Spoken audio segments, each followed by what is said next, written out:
our song. Let's sing it. It's gonna be freaking awesome. Come on, it's gonna be freaking awesome. You know the words. It's gonna be freaking awesome. That's it, say. It's gonna be freaking awesome. Yeah! Hey! Hey! Hey! It's my favorite part!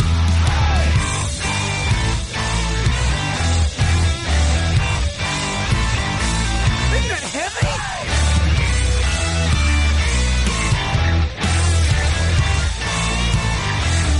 I'll play that. Coolest alive. Ready, set, go. Yo, what's up, everybody? This is Jesse Blaze Snider, the coolest geek alive. Thank you for listening. I'm coming to you from Orange County, California. It's bright and it's sunny here, and I'm feeling good. How you feeling?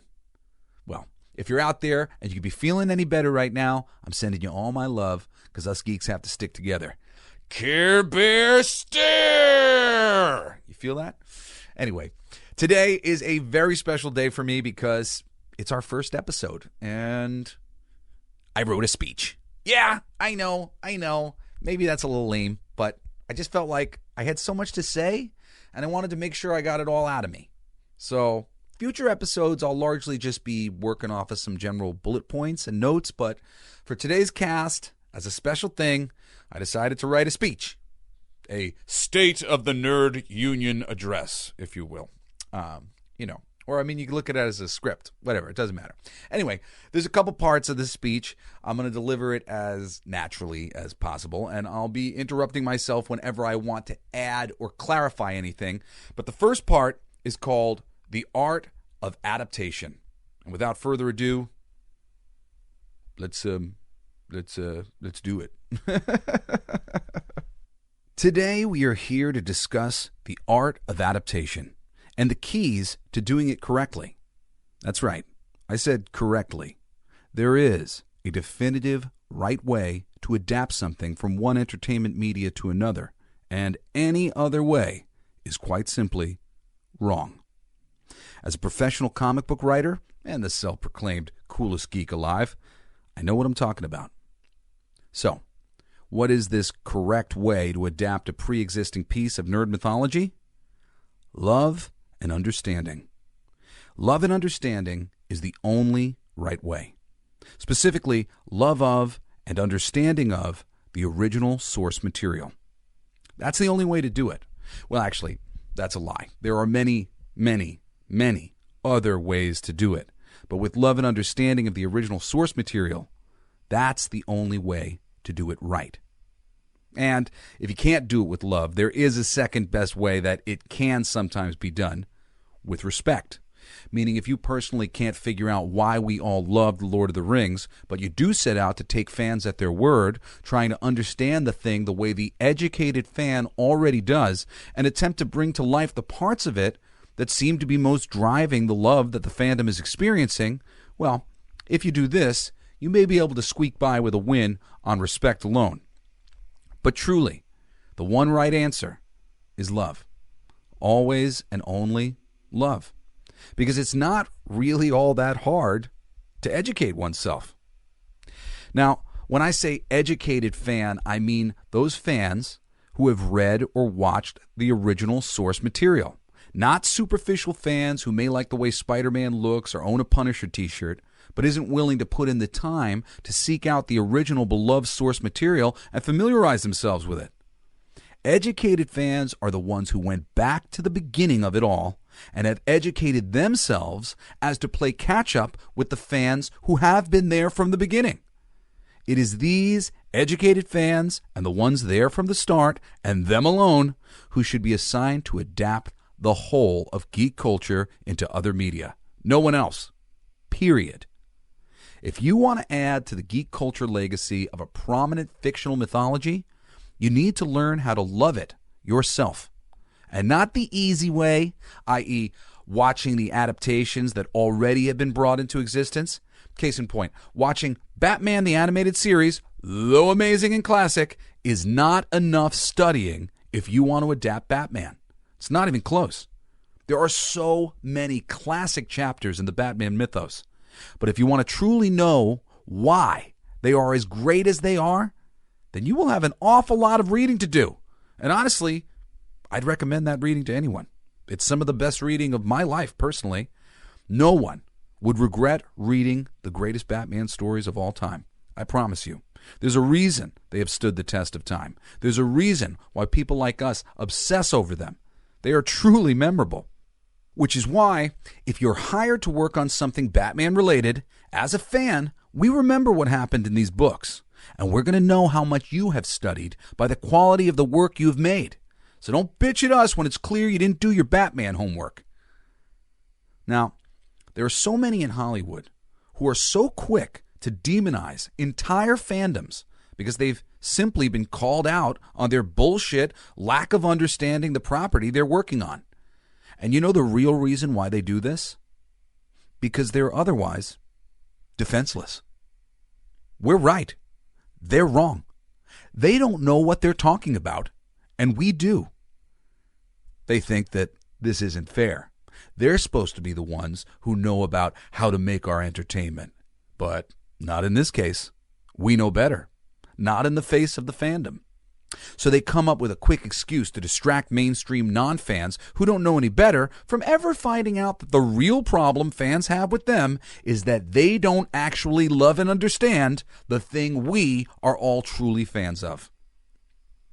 Watching Peter Jackson's The Hobbit and The Lord of the Rings is not the same as reading the books. It's just not. Really, nothing else counts. Only reading the books counts. You could say, I'm a fan of those films. That's true. That's okay. So am I. It's more than okay.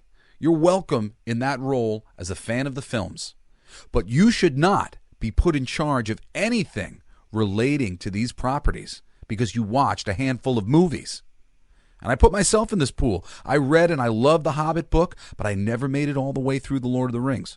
Truth be told, I meant to, but I bought a big, heavy book that collected all 3 novels together and weighed so much, I never brought it with me anywhere, and I never actually finished the series.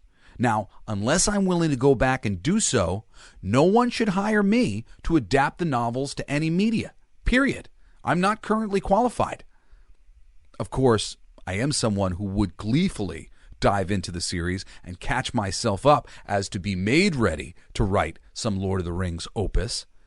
But that is even besides the point, because I'd be taking that job from someone who loved it enough to read it without encouragement, who has probably imagined it being brought to life for many years now.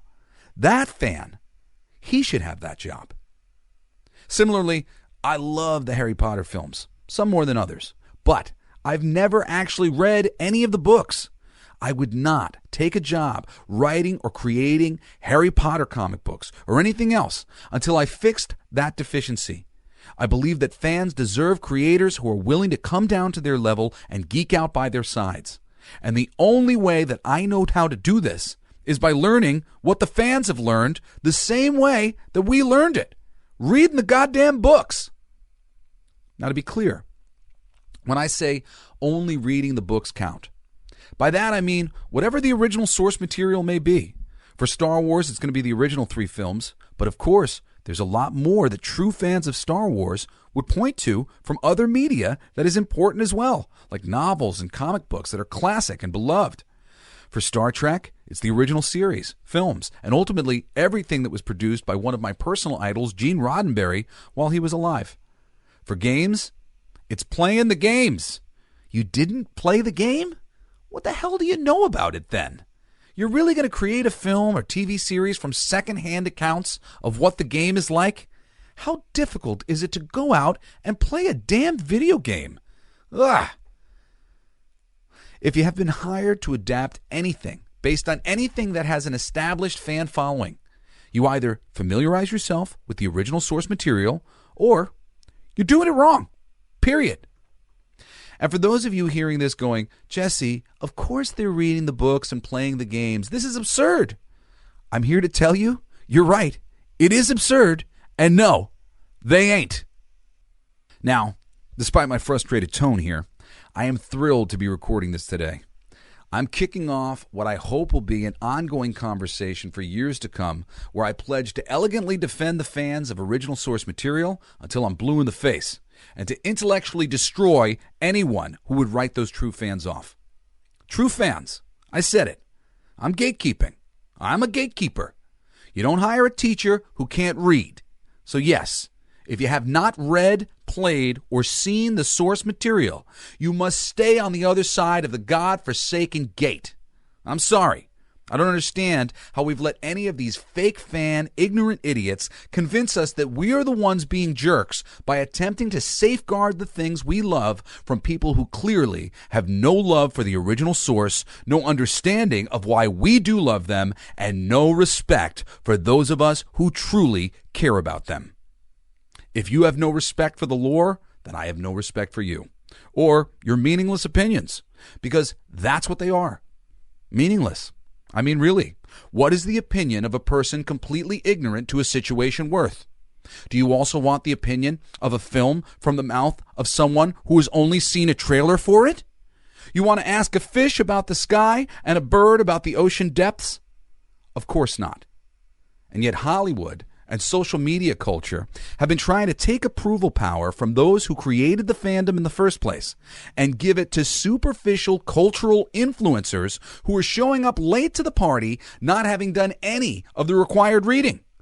We're supposed to listen to the opinions of people who didn't do their homework and have been copying off of our tests because they cannot be bothered to study? Why not hire someone who did the homework? How tough is that? Is it really too much to ask? It's not hard. You want to be a part of the Star Trek fandom? Great.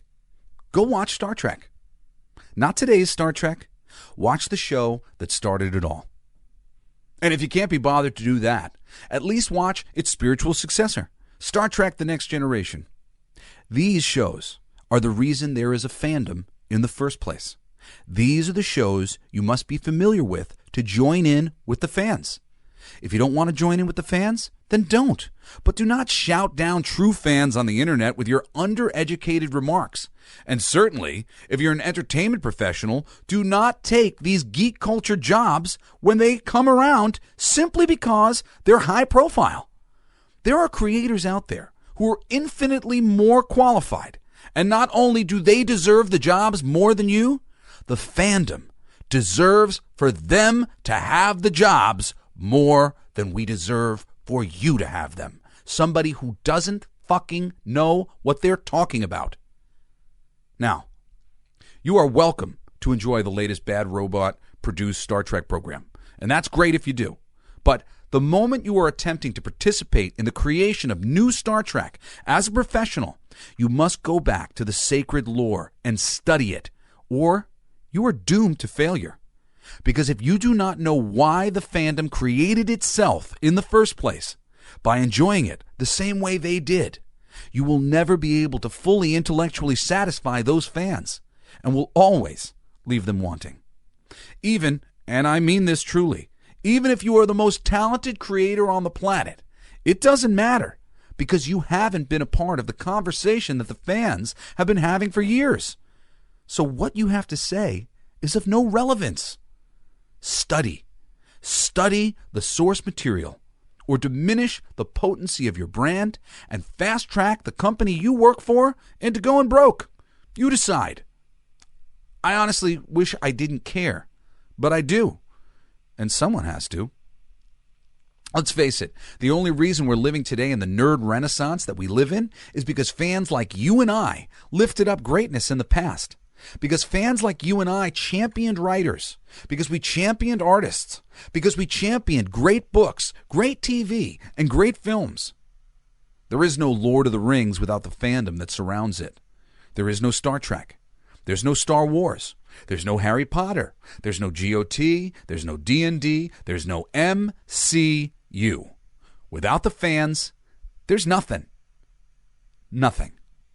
It was our collective discerning recommendations that all of those things were worthwhile that led to their profitable propagation in the first place. And what do fans get for our efforts? Hollywood has stopped listening to us. During a recent interview on The Town with Matt Maloney podcast, a producer for Marvel Studios was quoted as saying, "I don't want you to already have a pre-existing idea of what it is, because you grew up with issue 15 and that's what you want to recreate." Oh my fucking God.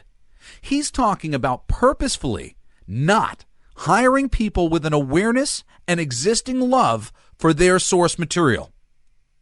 They're actively insulting those of us who helped them build this empire, as if it were their idea all along and they had no help getting it there.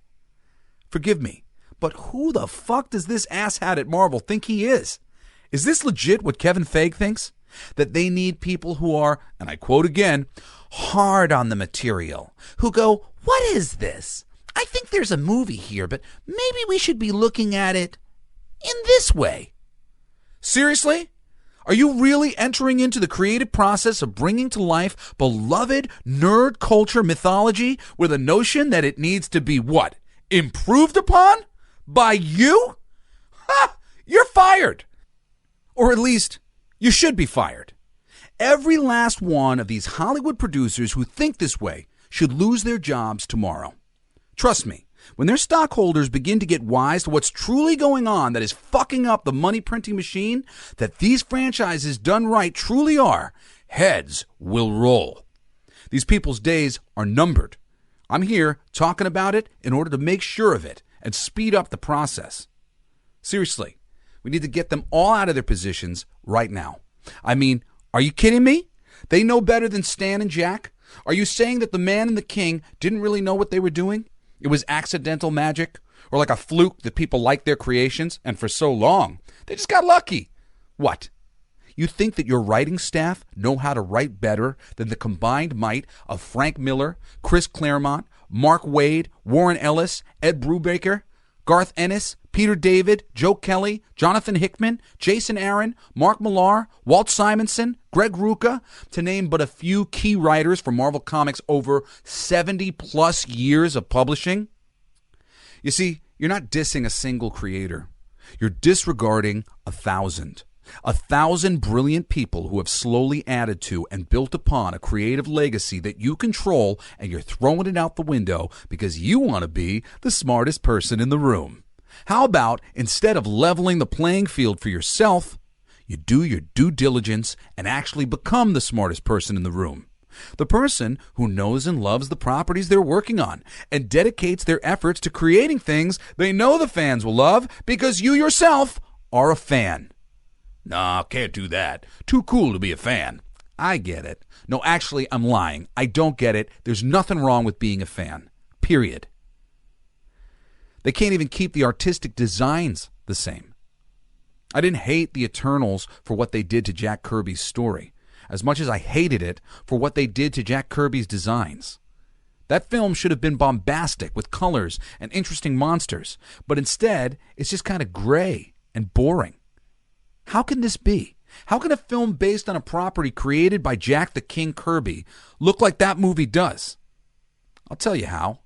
Because Hollywood has its head so far up its own ass that they truly believe that their hottest designer of the moment can beat out the combined collective artistic talent of people like Dave Cockrum, John Byrne, Jim Lee, Neil Adams, Eric Larson, Rob Liefeld, Mark Silvestri, Steve Ditko, George Perez, Alex Ross, Frank Quietly, John Buscema, John Romita Sr. and Jr., Mobius, Mike Mignola, Todd McFarlane, Jim Steranko, J.H. Williams III, Alan Davis, Arthur Adams, Jason Pearson, Ed McGuinness, Dave Johnson, or any other truly great Marvel artist that I might name.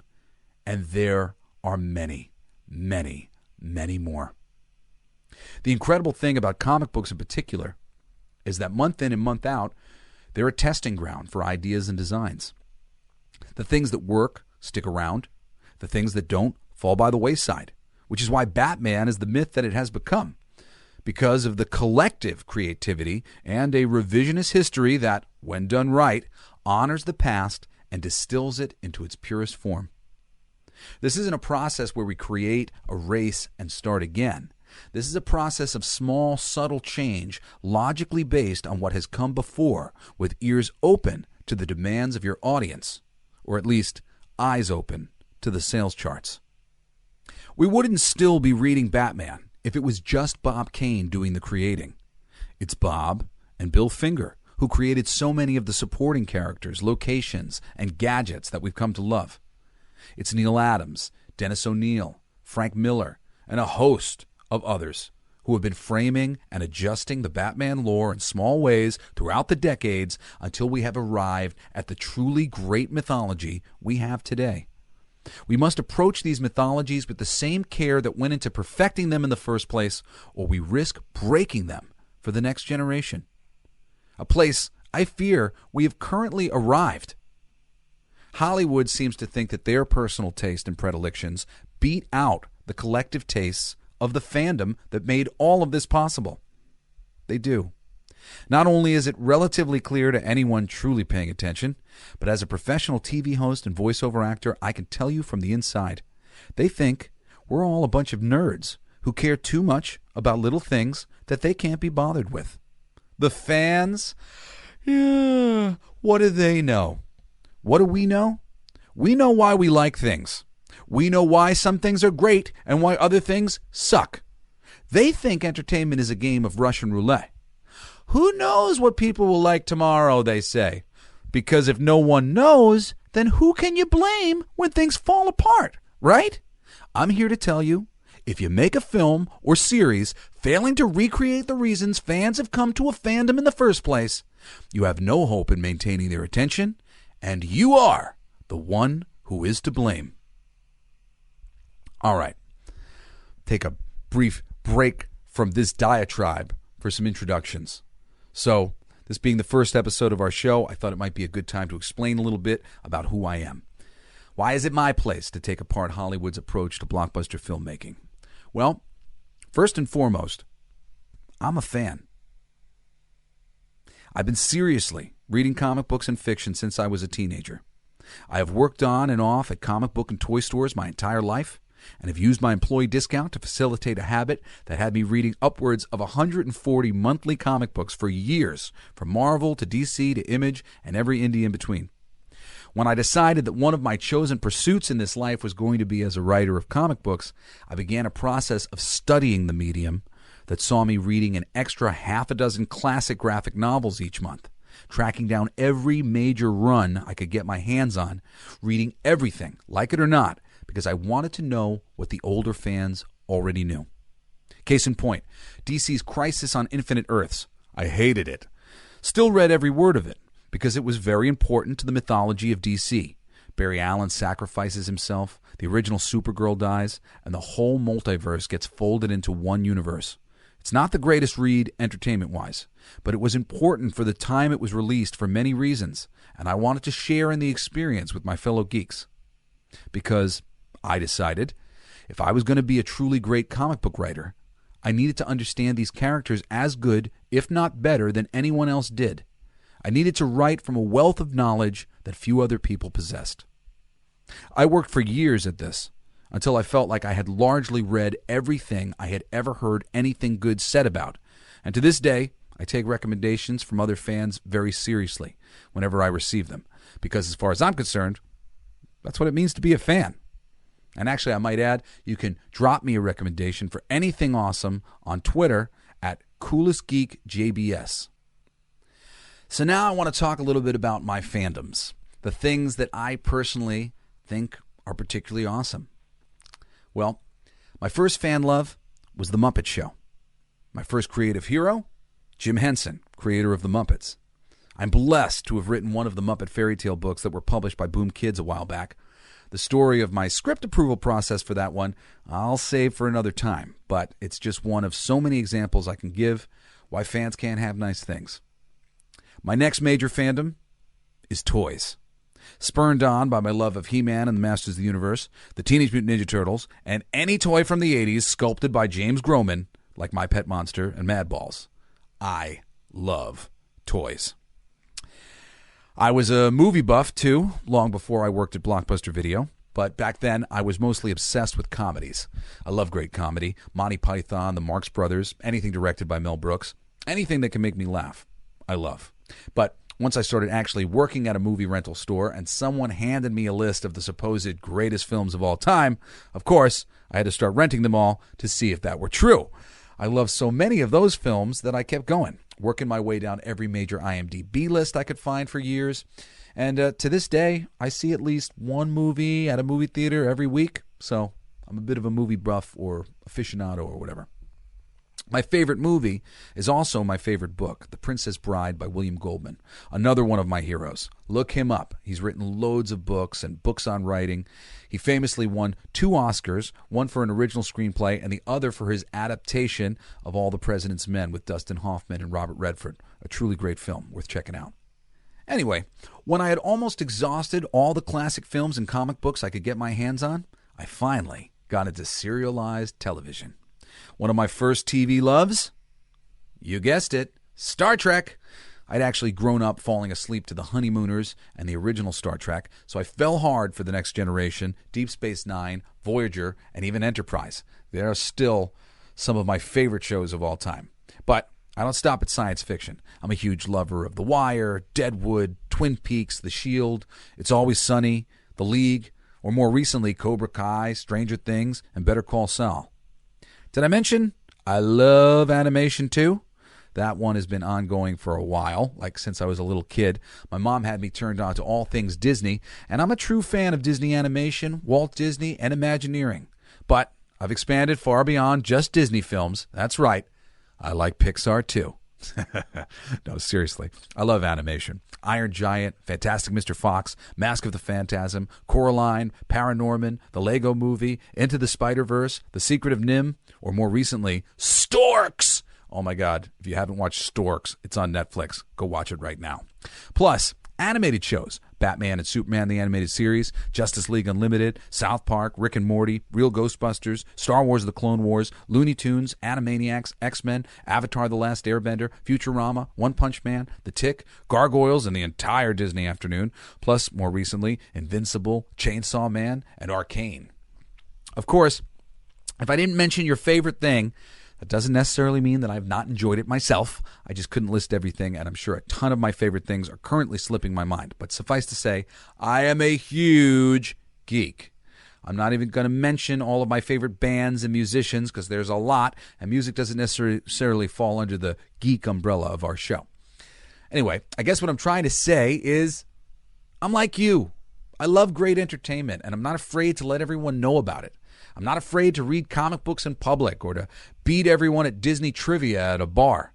I wear what I love as a badge of honor. Actually, now that I mention that, I realize that I am quite literally covered in tattooed badges of honor all over my body. I've got the Juggernaut's Ruby Gem of Sidorak as a belt buckle, the symbol of the star Sapphire over my belly button, Doctor Strange's Eye of Agamotto over my solar plexus, and the sigil of the Immortal Iron Fist across my chest, to name just a few. I'm also a father of 4. And I named all of my children after comic book characters. See if you can guess the origins of the names of my oldest daughter, Logan Lane, my oldest son, Cassidy West, my youngest son, Grayson Wayne, and my youngest daughter, Parker Pride. Did you decipher them all? Or were there too many possibilities for Cassidy? I actually named him after Cassidy from Garth Ennis and Steve Dillon's Preacher, one of my favorite comic book series of all time. Hell, if that's not enough, my adopted kitten is named Battle Cat. What more can I say? I am a true fan. But I'm also a true professional. I've been pitching comic books as a writer since I was 17 years old. My first professional work was a Deadpool short story for Marvel Comics Presents. I went on to create the original series Dead Romeo for DC, work on licensed comic books for Boom Kids, including an ongoing Disney Pixar Toy Story series. I reimagined Evil Ernie for Dynamite. For the short-lived Fangoria comics, I wrote a prequel to the indie horror hit D. Snider's Strangeland, and more recently, helped Heavy Metal launch their humor magazine, Soft Wood. In 2016, Image Comics published my first-of-its-kind music album/comic book called Blacklight District 6 Issues One Shot to critical acclaim. Around that same time, my company KRCO is proud to help Four Horsemen Studios to produce the Mythic Legion's art book for their line of incredibly detailed fantasy action figures. And most recently, my ongoing romantic comedy, assassin, soap opera, Guns N' Angels, was successfully funded on Kickstarter. Before I was a professional comic book writer, I was a comic book journalist, writing for the Beat's then sister website, The Pulse, run by Jennifer Contino at the time. And as I moved up the ranks of professional comic books, I became a pillar of the convention circuit, hosting tons of Hall A panels, judging cosplay contests, and acting as master of ceremonies for Clutter Magazine's Designer Toy Awards. I was hired out of college by MTV Networks at 19 years old, and I've maintained a steady career in broadcasting as a host, voiceover artist, and music producer ever since. In fact, I am your humble narrator for Discovery Network's long-running hit show, Food Paradise. I'm also an award-winning producer, thank you to working with my very talented brothers on 2 short films, Fool's Day and All That Remains, the later of which was adapted from an unproduced comic book created by myself and Steve Kurth. Additionally, I've made a number of notable appearances on reality TV alongside my famous parents, Dee and Suzette Snider. I was featured prominently on Growing Up Twisted, Celebrity Wife Swap, and performed live for millions on the reality singing competition Rock the Cradle. My band, Dilf USA, had our first bona fide radio hit last year with Countdown to Christmas, and have provided me with my fucking awesome theme song. Thanks, boys! So yeah, you could say that I've worked in and continue to work in every facet of the entertainment business and know a little something about how the sausage gets made. All right, that's enough about me. It's conclusion time. All right, conclusion. As diminishing financial returns have begun to set in, Hollywood keeps asking themselves all the wrong questions. Instead of asking if there's such a thing as superhero fatigue, they should be asking, how long do the fans have to notice that you don't care about what you're making the way that we do before we stop caring too? Why do you care? Why do you care so much? I'm disgusted by the amount of times I've been asked this question in Hollywood, because my inner unshared answer is always the same. Why don't they care more? They think that if we would just care a little less and consume the product they've made for us, that we'd all be happy. But it ain't going to happen.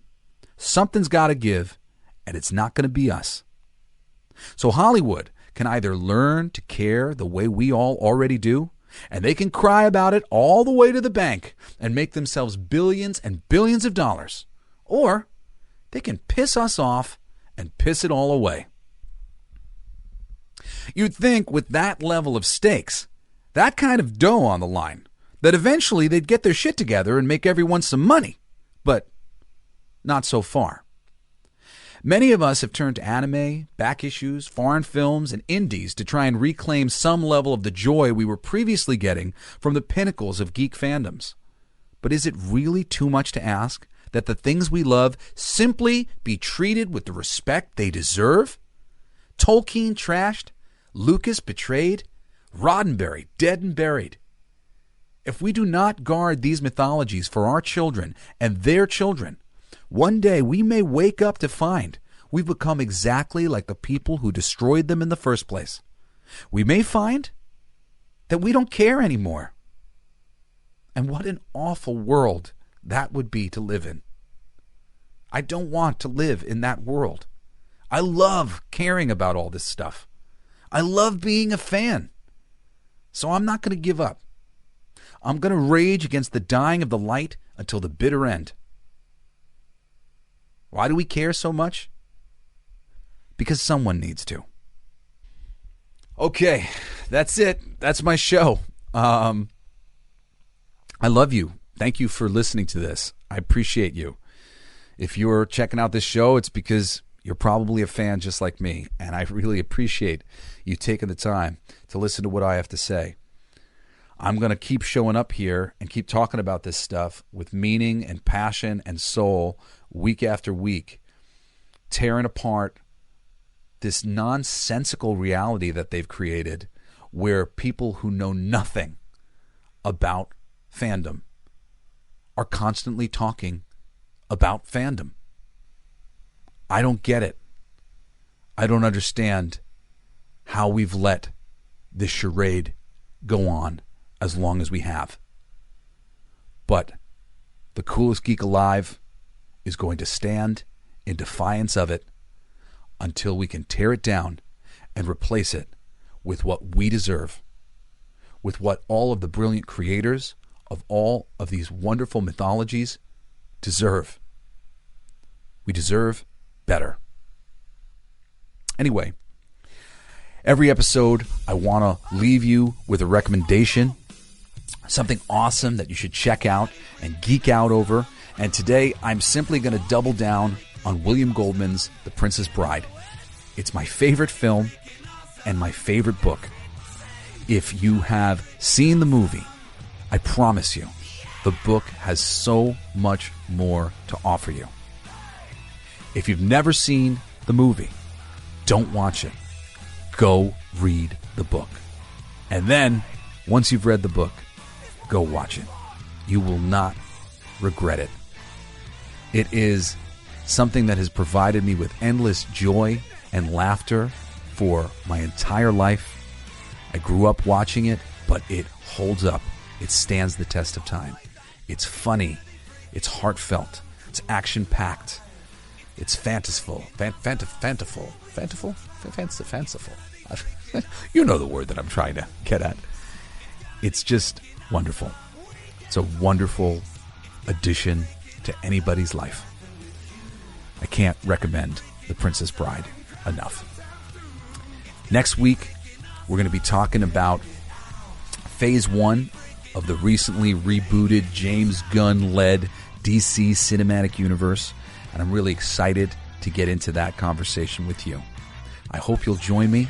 In the meantime, follow DILF USA on Spotify, back my hysterically blasphemous comedy comic book King of Kings on Kickstarter, and follow me, Jesse Blaze Snider, the coolest geek alive, on Twitter. See you next time. Bye-bye.